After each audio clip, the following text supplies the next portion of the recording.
যে এজন মুখ্যমন্ত্ৰী আনৰ ঘৈণীয়েকৰ লগত কিয় লাগি থাকে আৰু বহুত কাম কৰিবলৈ তেওঁ বাকী আছে এতিয়া লোন লৈ লৈ চৰকাৰ চলাই আছে তেখেতৰ বেলেগ কাম নাই নি মুখ্যমন্ত্ৰীকটো ৰাইজে বহুত কাম দি থোৱা আছে এইটো কোনেও কোৱা নাই অকল অসমৰ মুখ্যমন্ত্ৰী হিমন্ত বিশ্ব শৰ্মাই কৈছে মই বিচুতি খাইছোঁ যে এজন মুখ্যমন্ত্ৰী আনৰ ঘৈণীয়েকৰ লগত কিয় লাগি থাকে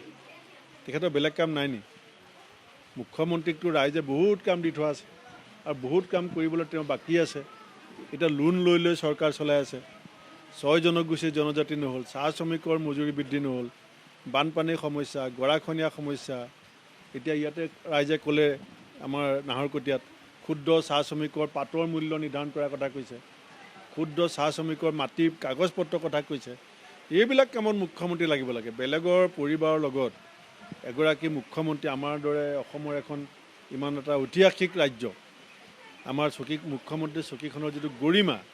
এই গৰিমাটো তেখেতে লাঘৱ কৰিবৰ কাৰণে চেষ্টা কৰিব নালাগে এইটো কোনেও কোৱা নাই অকল অসমৰ মুখ্যমন্ত্ৰী হিমন্ত বিশ্ব শৰ্মাই কৈছে মই বিচুতি খাইছোঁ যে এজন মুখ্যমন্ত্ৰী আনৰ ঘৈণীয়েকৰ লগত কিয় লাগি থাকে তেখেতৰ বেলেগ কাম নাই নি মুখ্যমন্ত্ৰীকটো ৰাইজে বহুত কাম দি থোৱা আছে আৰু বহুত কাম কৰিবলৈ তেওঁ বাকী আছে এতিয়া লোন লৈ লৈ চৰকাৰ চলাই আছে 6 জনগোষ্ঠীৰ জনজাতি নহ'ল চাহ শ্ৰমিকৰ মজুৰি বৃদ্ধি নহ'ল বানপানীৰ সমস্যা গৰাখহনীয়া সমস্যা এতিয়া ইয়াতে ৰাইজে ক'লে আমাৰ নাহৰকটীয়াত ক্ষুদ্ৰ চাহ শ্ৰমিকৰ পাতৰ মূল্য নিৰ্ধাৰণ কৰাৰ কথা কৈছে ক্ষুদ্ৰ চাহ শ্ৰমিকৰ মাটিৰ কাগজ পত্ৰৰ কথা কৈছে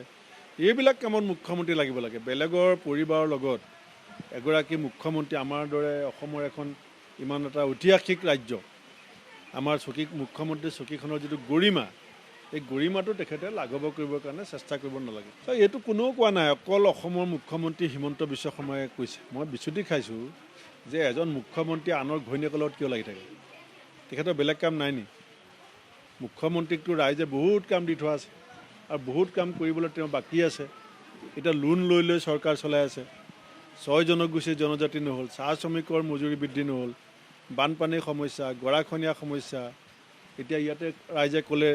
আমাৰ নাহৰকটীয়াত ক্ষুদ্ৰ চাহ শ্ৰমিকৰ পাতৰ মূল্য নিৰ্ধাৰণ কৰাৰ কথা কৈছে ক্ষুদ্ৰ চাহ শ্ৰমিকৰ মাটিৰ কাগজ পত্ৰৰ কথা কৈছে এইবিলাক কামত মুখ্যমন্ত্ৰী লাগিব লাগে বেলেগৰ পৰিবাৰৰ লগত এগৰাকী মুখ্যমন্ত্ৰী আমাৰ দৰে অসমৰ এখন ইমান এটা ঐতিহাসিক ৰাজ্য আমাৰ মুখ্যমন্ত্ৰী চকীখনৰ যিটো গৰিমা যিকোনো খবৰৰ বাবে যোগাযোগ কৰক 7099017330 লগতে 7099017110 নম্বৰত যিকোনো খবৰৰ বাবে যোগাযোগ কৰক 7099017330 লগতে 7099017110 নম্বৰত